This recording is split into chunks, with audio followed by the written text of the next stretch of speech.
Architect सिर्फ आपका एक मकान नहीं बना रहा होता, आर्किटेक्ट आपके उस शहर की सुंदरता को भी बढ़ाने का काम कर रहा होता है। तो हम लोग ये कोशिश करते हैं बच्चों को वही पढ़ाया जाए जो फील्ड में काम आए। ऐसा नहीं है कि एक दिन में आप सब सीख जाओगे, टाइम लगता है। आप वहाँ 5 साल सीख के निकलते हैं, फिर आप अपने किसी सीनियर आर्किटेक्ट या उसके पास आप 1-2 साल वर्क करते हैं, तो आप किस तरह से चीज सीखते हैं और आगे उस चीज को आप कैसे इंप्लीमेंट करते हैं और अपने क्लाइंट को कैसे खुश रख पाते हैं। जब भी किसी आर्किटेक्ट से हम डील करें जी। या उनसे मिले तो कितने प्रकार के प्लान, किस किस प्रकार की प्लानिंग्स हमें उनसे ले लेनी चाहिए और उनको कैसे अवेयर रखना चाहिए ताकि भविष्य में भी किसी प्रकार की दिक्कत ना आए। एक नीड जो होती है क्लाइंट की, आर्किटेक्ट समझ जाता है जब उनसे डिस्कस करते हैं रिक्वायरमेंट बारे में कि अब क्या नीड है, तो उसका थॉट प्रोसेस चालू हो जाता है कि हाँ इनकी नीड इस तरह की प्लानिंग चाहिए जी। तो उस नीड के सराउंडिंग ही 2-3 प्लान ऑप्शन में बन जाता है। लोग बाग आर्किटेक्ट की फीस को बहुत ज्यादा समझते हैं और आर्किटेक्ट से सिर्फ नक्शा बनवा के या नॉर्मल प्लान बना करके और ठेकेदार को देते हैं, काम चालू कर देते हैं। क्या ऐसा करना सही है या गलत है? तो एक आर्किटेक्ट की फीस मैं नहीं समझता कि अलग होती है। आप ये मान चल रहे हैं आर्किटेक्ट फीस आपकी बिल्डिंग कंस्ट्रक्शन के साथ ही जुड़ी हुई है। नमस्ते। तो आज हमारे बीच में है आईआईए कोटा चैप्टर के चेयरमैन श्री निरुत्तम सिंह जी राठौड़ आर्किटेक्ट साहब। हम आज इनसे जानेंगे कि किस तरीके से एक मकान मालिक को मकान की शुरुआत करने से पहले किन किन बातों का ध्यान रखना चाहिए और एक आर्किटेक्ट का चयन करना क्यों आवश्यक है। तो welcome sir. Thank you Devesh ji. Devesh ji, बहुत अच्छा प्रश्न पूछा आपने कि एक आर्किटेक्ट का चयन क्यों होना चाहिए और किन किन बातों का ध्यान हमें रखना चाहिए। एक मकान जब कोई बनाता है, मैं एक मकान की बात नहीं कर रहा हूं, मैं बात कर रहा हूं कोई भी एक बिल्डिंग बनती है, चाहे आपका होटल हो, हॉस्पिटल हो या आपका स्कूल हो, कोई भी बिल्डिंग कंस्ट्रक्शन है, तो एक आदमी का एक ड्रीम होता है उसके अंदर ना, उसका ड्रीम है, उसका पूरे फैमिली का ड्रीम होता है कि ऐसी चीज बने जो यूनिक हो, सबके लिए वो सबकी नीड को फुलफिल करे और उसका स्पेस उस तरह से डिजाइन हो कि कहीं ऐसा नहीं लगे कि मेरी स्पेस वेस्ट गई है या इसकी मुझे जरूरत नहीं थी, ये रूम छोटा हो गया, ये बड़ा हो गया। तो स्पेस के सही यूटिलाइजेशन, सही प्लानिंग, सही ड्रीम, सही लुकिंग के लिए एक आर्किटेक्ट का होना जरूरी है। आर्किटेक्ट सिर्फ आपका एक मकान नहीं बना रहा होता, आर्किटेक्ट आपके उस शहर की सुंदरता को भी बढ़ाने का काम कर रहा होता है। जी। आपने कई बार देखा होगा कई वेल प्लान्ड कॉलोनीज होती हैं, उसमें एक जैसे मकान होते हैं, डिजाइनिंग होती है, तो आपके मन को कई बार वो अपील करता है, आपको अच्छा लगता है। कई बार एक स्टूडेंट अलग अलग तरह, कोई किसी ने बहुत सुंदर मकान बना दिया, पास में खंडर टाइप मकान आ गया, तो वो शहर की सुंदरता को बिगाड़ देता है। जी। तो यदि हम किसी आर्किटेक्ट के थ्रू कोई मकान बनाते हैं या कोई डिजाइन करवाते हैं, तो सबसे पहली चीज वो आपको आपके नीड्स फुलफिल करके देगा, आपकी प्लानिंग के अकॉर्डिंग प्लान करके देगा। प्लस इंपॉर्टेंट चीज ये है कि आर्किटेक्ट फ्यूचरिस्टिक होता है ना, वो आपके फ्यूचर को ध्यान रखते हुए डिजाइन करता है। वो सिर्फ आपके आज के प्रेजेंट में नहीं डिजाइन करेगा कि आपको आज क्या चाहिए। कोई भी अच्छा आर्किटेक्ट होगा वो आपसे पहले आपकी रिक्वायरमेंट पूछेगा, आपके बारे में पूछेगा, आपकी बिल्डिंग को आगे एक्सपांड करना है, तो आपकी बिल्डिंग ऐसी होनी चाहिए कि आने वाले 10 साल या 20 साल वो इजीली एक्सपांड हो जाए और आपके जो बिल्डिंग उसमें आगे कोई ज्यादा परिवर्तन नहीं करने पड़े।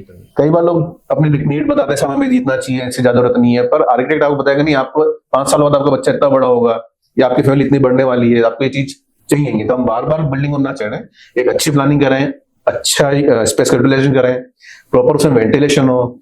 आजकल ग्रीन बिल्डिंग कंसेप्ट चल रहा है। ग्रीन बिल्डिंग मतलब आप नेचुरल रिसोर्सेज को कितना ढंग से यूज कर सकते हैं, उसको अपने बिल्डिंग में यूज करते हुए आप अपना कंस्ट्रक्शन कर रहे हैं। सपोज जैसे लाइट है, बिल्डिंग में कहीं अंधेरा ना हो तो हम लाइट ना जलाएं, नेचुरल लाइट उसमें आनी चाहिए प्रॉपर। जी। हम सोलर पैनल यूज कर सकते हैं इलेक्ट्रिसिटी बचाने के लिए। हम हमारी विंडो का, डोर का ओरिएंटेशन इस तरह से रखते हैं कि जो विंड डायरेक्शन है वो हमारे मकान में नेचुरल एयर फ्लो हो, तो घर में स्मेल नहीं होगी, नेचुरल विंड होगी तो मकान कम गर्म होंगे। मैंने कई बार देखा कि कुछ लोग अनजाने में आर्किटेक्ट से प्लान ना कराने के बजाय, कई बार जैसे कुछ डिप्लोमा होल्डर है या ऐसे लोग हैं जो इस फील्ड से नहीं है पर हाँ ठीक है नक्शा बना देते हैं, हम काम कर देते हैं, उनसे करवाते हैं, उनको प्रॉपर इस बात में नॉलेज नहीं होती कि डिजाइनिंग कैसे करनी है, विंड डायरेक्शन क्या है, सन डायरेक्शन क्या है, कौन सा फसाड हमने यूज किया, उस फसाड पे इतनी ओपनिंग देनी है या नहीं देनी है। सपोज साउथ फेसिंग आपका मकान है जी, अब वहां दिन भर आपकी धूप होनी है, अगर आपने वहां पूरा ग्लास बना दिया, बड़ी बड़ी विंडोज कर दी साउथ और वेस्ट में, तो निश्चित है कि आपके मकान में हीट ज्यादा अंदर आएगी। अब उस हीट को आपको कम करने के लिए अंदर आप फिर एसी चला रहे हैं, तो आप अपनी एनर्जी वेस्ट कर रहे हैं, आपने पूरे मकान को हीट दे दिया, वो मकान शाम तक भी आपका ठंडा नहीं हो रहा है। तो इस मामले में जो एक आर्किटेक्ट होता है, एक प्रॉपर एजुकेटेड आर्किटेक्ट होता है, हम बात करें बैचलर इन आर्किटेक्चर डिग्री लेने वाले आर्किटेक्ट से, उनको 5 साल यही पढ़ाया जाता है कॉलेज में। मैं खुद अभी राजस्थान टेक्निकल यूनिवर्सिटी में बोर्ड मेंबर भी हूँ जी, पूरे इस कोर्स को डिजाइन करने के इसमें। तो हम लोग ये कोशिश करते हैं बच्चों को वही पढ़ाया जाए जो फील्ड में काम आए। एक आर्किटेक्ट जब आर्किटेक्चर की पढ़ाई करके निकलता है, अपने 5 साल जब अपना डिवोट करता है, तो वहां उसको सीखने को काफी चीजें मिलती हैं जो प्रोफेसर से, लेक्चरर से। तो ऐसा नहीं है कि एक दिन में आप सब सीख जाओगे, टाइम लगता है। आप वहाँ 5 साल सीख के निकलते हैं, फिर आप अपने किसी सीनियर आर्किटेक्ट या उसके पास आप 1-2 साल वर्क करते हैं, तो आप किस तरह से अच्छी चीज सीखते हैं और आगे उस चीज को आप कैसे इंप्लीमेंट करते हैं और अपने क्लाइंट को कैसे खुश रख पाते हैं, कैसे खुश ये पूरा जॉब एक आर्किटेक्ट का होता है। तो अगर आप मतलब एक जनरल क्लाइंट से कहना चाहता हूँ, आप जाते हैं किसी से अपना नक्शा बनवाना चाहते हैं, अपना ड्रीम हाउस या ड्रीम प्रोजेक्ट करना चाहते हैं, तो सबसे पहली चीज है आप उस आर्किटेक्ट से या सीनियर से पूछें, सब आपने कहाँ से डिग्री करी है, आप आर्किटेक्ट है या नहीं है जी, क्या नॉलेज है आपके, किस तरह के आप प्रोजेक्ट्स आप करते हैं, आप किस तरह प्रोजेक्ट्स में ज्यादा डील करते हैं, आपकी पसंद के प्रोजेक्ट्स क्या है। सपोज किसी को हॉस्पिटल प्रोजेक्ट में इंटरेस्ट है, कोई रिसोर्ट अच्छे बनाता है, कोई रेजिडेंस अच्छे बंगलो अच्छे बनाता है, तो ऐसा आर्किटेक्ट का चयन करें जो उस फील्ड में मास्टर हो, तो वो आपको अच्छी चीजें, आपको एक अच्छा प्रोडक्ट, अच्छी डिजाइन आपको दे पाएगा। तो मेरा अगला आपसे एक प्रश्न है कि एक अच्छे आर्किटेक्ट का चयन कैसे करें, अच्छी आर्किटेक्चर जो कि पर्टिकुलर प्रोजेक्ट की जो नीड है उसको फुलफिल कर ले, और वो मकान मालिक को तो पता होता नहीं है, तो वो कैसे समझे कि ये आर्किटेक्ट मेरे लिए फिट बैठेगा। मैंने अभी आपको सर वही बताया, आर्किटेक्ट अच्छा या बुरा ऐसा कोई सवाल नहीं होता, सब आर्किटेक्ट अच्छे होते हैं जी। जो 5 साल तक अपना प्रॉपर आर्किटेक्ट की बात करूं, जो आर्किटेक्ट 5 साल पढ़ के निकले, वो सब अच्छे होते हैं। सब अपना अपना 100% एफर्ट देते हैं, प्रयास देते हैं कि सामने वाले क्लाइंट को अपना खुश करें। पर कई बार कुछ चीजों में किसी की मास्टरी हो जाती है, कोई जैसे आपका हॉस्पिटल अच्छा बना रहा है, कोई आपका रेजिडेंशियल अच्छा बना रहा है, तो ये आपको उसके प्रोजेक्ट्स देखने पड़ेंगे कि उसने किस तरह के प्रोजेक्ट्स किए हैं, क्योंकि नीड्स सबकी अलग अलग होती है ना। आज मैं रेजिडेंस भी बनाता हूं, मैंने 5 रेजिडेंस बनाए और मेरे 5 क्लाइंट हैं, तो उन 5 क्लाइंट्स की नीड्स अलग हैं, उनकी रिक्वायरमेंट्स अलग हैं जी, यूज ऑफ मटेरियल अलग है। आज मैंने कहा नहीं साहब मुझे इस फसाड में एलिवेशन में स्टोन लगाना है, अब आपका बजट नहीं है, आप नहीं लगा सकते, तो उसमें आर्किटेक्ट गलती नहीं है और आपकी भी गलती नहीं है कि आपका बजट नहीं है। हाँ। और मैं नहीं लगा पा रहा हूँ क्योंकि आपका बजट नहीं है, तो उसमें मेरी गलती भी नहीं है और वो चीज अच्छी हो सकती थी।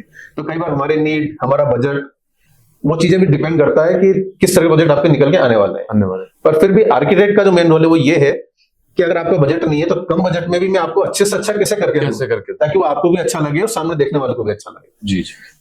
तो अच्छा आर्किटेक्ट वही है जो कम बजट में अपने क्लाइंट के बजट में उसकी रिक्वायरमेंट फुलफिल कर ले, ऐसी बिल्डिंग बना के दे, ऐसा कंस्ट्रक्ट करके दे जो आसपास आपके सराउंडिंग, आपके पूरे मोहल्ले, आपके शहर को एक आइडेंटिटी दे। जी जी। एक और प्रश्न जो कि नॉर्मल एक आईएएच भी मकान मालिक के मन में होता है कि आर्किटेक्ट जब डील हम आर्किटेक्ट से कर लेते हैं, जब भी किसी आर्किटेक्ट से हम डील करें जी। या उनसे मिले, तो कितने प्रकार के प्लान, किस किस प्रकार की प्लानिंग्स हमें उनसे ले लेनी चाहिए और उनको कैसे अवेयर के रखना चाहिए ताकि भविष्य में भी किसी प्रकार की दिक्कत ना आए।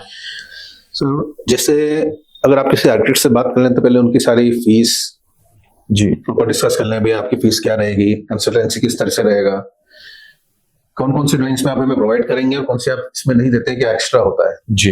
ये सारी चीजें परफॉर्मेंस क्लियर होना चाहिए और वो सब रिटर्न में होना चाहिए। कई बार हम लोग बात करते हैं, भूल जाते हैं कि हमने क्या बात की थी जी। तो आर्किटेक्ट से हमने सिर्फ सिविल की बात करी है या इंटीरियर डिजाइनिंग की भी बात करी है जी, वो इंटीरियर डिजाइन भी कर रहे हैं नहीं कर रहे हैं। अच्छा, मतलब ये दोनों सब्जेक्ट अलग अलग हैं, मतलब वरना नॉर्मली लोग समझते हैं कि इंटीरियर डिजाइन भी उसमें शामिल है। नहीं, कुछ लोग सर वही बात है ना, बजट का किसी को इंटीरियर कराना है, किसी को नहीं कराना है, तो फर्स्ट चीज आती है आपका सिविल वाला पार्ट जी। सिविल, और किसी को अगर इंटीरियर कराना है तो मेरा मानना है आप आर्किटेक्ट को पहले ही नहीं सर हमें इसमें इंटीरियर साथ में कराना है, ताकि अपने डिजाइनिंग में उस एलिमेंट्स को, उन चीजों को साथ में इंप्लीमेंट करते हुए चले। इंप्लीमेंट करना। अब बात है कि किस तरह की डिजाइन, कौन कौन सी डिजाइन आती है, तो इसमें काफी ड्राइंग है। सबसे पहले प्रपोजल ड्राइंग आता है। प्रपोजल ड्राइंग के 2-3 ऑप्शन होते हैं। एक नीड जो होती है क्लाइंट की, आर्किटेक्ट समझ जाता है जब उनसे डिस्कस करते हैं रिक्वायरमेंट बारे में कि अब क्या नीड है, तो उसका थॉट प्रोसेस चालू हो जाता है कि हाँ इनकी नीड इस तरह की प्लानिंग चाहिए जी। तो उस नीड के सराउंडिंग ही 2-3 प्लान ऑप्शन में बन जाता है। उनमें से जो फाइनल होता है कि सपोज सर हमें ये आ रहा अच्छा लग रहा है और इसमें ये करेक्शन करने हैं, तो एक बार उसके बाद अब एक आपका फाइनल प्लान रेडी हो जाता है। फाइनल प्लान के बाद में फिर आगे स्ट्रक्चर की ड्राइंग्स बनती हैं, इलेक्ट्रिकल्स की, सैनिटरी की, फिर आपका फ्रंट एलिवेशन है, 3D व्यू है। तो ये सारी चीजें आपको डिस्कस कर लेनी चाहिए कि ये सारी चीजें आएंगी, क्या है इसका बजट, क्या रहेगा, आपके प्रोजेक्ट की कॉस्टिंग क्या आने वाली है जी, हम किस मटेरियल को इसमें यूज करें तो सस्ता हो सकता है। ये सारा डिस्कशन करने के बाद फिर एक जो आपका हैंडसम अमाउंट तय होता है, उसमें उसकी क्या स्टेजेस हैं या क्या स्टेजेस हैं, आपकी पेमेंट कंडीशन क्या है, वो तय करके आप अपना काम शुरू कराएं। एक और प्रश्न सर जो कि नॉर्मली देखने को आता है कि लोग आर्किटेक्ट की फीस को बहुत ज्यादा समझते हैं और आर्किटेक्ट से सिर्फ नक्शा बनवा के या नॉर्मल प्लान बना करके और ठेकेदार को देते हैं और काम चालू कर देते हैं। क्या ऐसा करना सही है या गलत है? सर मेरे हिसाब से जैसे आपने भी बजट की बात की, कई लोगों का बजट नहीं होता। कोई मान के चलिए आपकी 25-50 का ही मकान बना रहा है, उसका बजट ही बहुत थोड़ा सा है, बड़ी मुश्किल से पैसे इकट्ठे करके या लोन लेके बना रहा है, तो उनके लिए आर्किटेक्ट हायर करना कैसे इजी हो सकता है या क्या करना चाहिए? जी बताओ आपको, आर्किटेक्ट को आपको अगर सुपरविजन नहीं करवाना है, सिर्फ प्लानिंग लेनी है, सबका बजट अपना होता है, पर आर्किटेक्ट की फीस कहीं ना कहीं आपको बिल्डिंग से ही फ्री हो जाती है। सपोज हम थोड़ी देर के लिए अब डिस्कस करें कि स्ट्रक्चर की बात करें जी, एक आर्किटेक्ट आपको नीड के अकॉर्डिंग उसमें स्टील डिजाइन करवा के देगा, स्ट्रक्चर जी। अगर आपका स्टील 5% भी ज्यादा लग गया, कॉन्ट्रैक्टर तो क्या देगा, साहब 16 का लगा दो, 20 का लगा दो, 25 का लगा दो, वन नीड ही नहीं है हमारे 20-25 की, 16 में हमारा काम हो रहा है, तो वहां आपकी फीस तो वही फ्री हो गई, आपकी वही फ्री होगी। आपने सपोज करिए कि छोटा सा एग्जाम्पल, तो स्टेयर्स है, स्टेयर्स डिजाइन करवाया ना, आपके स्टेयर्स का प्रॉपर सेट नहीं हुआ, कंक्रीट कॉस्ट हो गई, कास्ट होने के बाद में अगर आपको किसी कारण से उसको तोड़ना पड़ा तो आपकी फीस वहां फ्री हो गई। जी। तो एक आर्किटेक्ट अगर प्रोजेक्ट में होता है तो उसमें कई सारी चीजें हैं, जैसे लास्ट तक भी आपको कोई आइडिया लेना है, सजेशन लेना है, कई बार कोई चीजें ऑन साइड भी चेंज हो जाती है, सब यहाँ ये प्रॉब्लम आ रही है, सैनिटरी में हमें ये प्रॉब्लम आ सकती है, ये करना है, ऐड ऑन करना है, तो एक आर्किटेक्ट की फीस मैं नहीं समझता कि अलग होती है। आप यूं मान चले, आर्किटेक्ट की फीस आपकी बिल्डिंग कंस्ट्रक्शन के साथ ही जुड़ी होनी चाहिए। जैसे आप सीमेंट और सरिया यूज कर रहे हैं बिल्डिंग में, जी मान चलिए आर्किटेक्ट उसके साथ चलेगा। आर्किटेक्ट आपके रथ का सारथी है। जी। बहुत बढ़िया आपने एक शब्द में समझा। भगवान के बिना अर्जुन जी युद्ध नहीं जीत सकते थे। जी सीधी सी बात। तो आप अगर अपना बिल्कुल बड़ी इमारतें अगर हम दुनिया की देखें, जैसे कि बुर्ज खलीफा, तो भी वो किसी अच्छे आर्किटेक्ट ने बनाई है, या समस्या आ गई तो आर्किटेक्ट ही आपको सही राय दे सकता है कि आपको इस तरह से करना है, इस तरह से आपको आगे बढ़ना है। जी। इसमें मेरा एक और प्रश्न आपसे कि एक पर्टिकुलर कोई प्रोजेक्ट का हम एग्जांपल लेके समझते हैं, तो आप कितना % उस प्रोजेक्ट की कॉस्ट जो होती है उसका फीस, आर्किटेक्ट का फीस समझते हैं आप? क्या परसेंटेज होगा लगभग, हम ऐसा अपन माने तो? सर नॉर्मली मैटर डिपेंड करता है, अलग अलग जगह पे अलग अलग। जी, कोई छोटा शहर है तो वहां हो सकता है आपको कोई 2% में काम कर ले। बड़ी सिटीज में, मेट्रो की बात करें, दिल्ली मुंबई में फीस आपकी 5% तक भी जाती है। जी। कई बार लोग पूरा PMC प्रोजेक्ट भी ले लेते हैं तो वो आपकी 7 to 8% भी जा सकती है। तो ये वेरी करती है प्रोजेक्ट के हिसाब से, सिटी के हिसाब से, आपके बजट के हिसाब से, तो 2 to 7% ये कहीं भी आके आपको मैच कर सकता है। हाँ, नॉर्मल प्लानिंग की बात करें अगर 2% तक होती है तो मेरे ख्याल से कोई बड़ी चीज नहीं, 2% की वजह 10% हमारी बिल्डिंग में वेस्टेज भी जोड़ते हैं। हम टाइल फाइनल करते हैं या कोई भी बिल्डिंग मटेरियल फाइनल करते हैं तो इतना वेस्टेज हम जोड़ के चलते हैं। जी, इतना तो वेस्ट होगा ही होगा। जी। आपके कुछ ऐसे खास प्रोजेक्ट जो आपको आज तक याद है अपने पूरे जो प्रैक्टिस के अंदर, कि ये प्रोजेक्ट आपके ड्रीम प्रोजेक्ट बने हैं, जो आपने सोचा उसी हिसाब से उन्होंने साकार रूप लिया और कस्टमर बहुत हाईली सेटिस्फाइड रहा? ऐसा कुछ प्रोजेक्ट्स के आप नाम, हमें 5 प्रोजेक्ट के नाम बता सकते हैं? सर कई से प्रोजेक्ट्स हैं जो कंप्लीट हो चुके हैं, कुछ ऐसे प्रोजेक्ट्स हमारे चल रहे हैं। हमारी फील्ड में सर यूं होता है कि धीरे धीरे प्रोजेक्ट्स अप होते जाते हैं, मतलब बढ़ते जाते हैं। कुछ नीड है, आपकी जो इच्छा है, आप कुछ करने का है।